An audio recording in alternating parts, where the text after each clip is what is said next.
कहानी 2 अक्टूबर 2002 की है।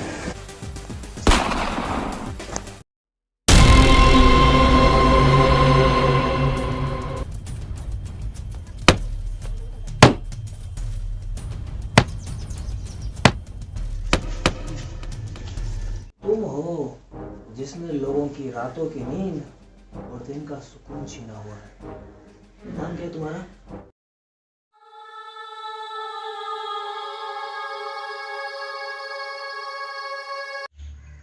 ट्रेनिंग पर जाने के बाद हमें भूल ना जाए यार।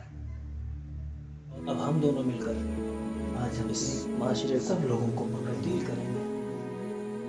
जितना टैलेंट हमसे गया है अब उतने टैलेंट को हम वापस भी लेकर आएंगे।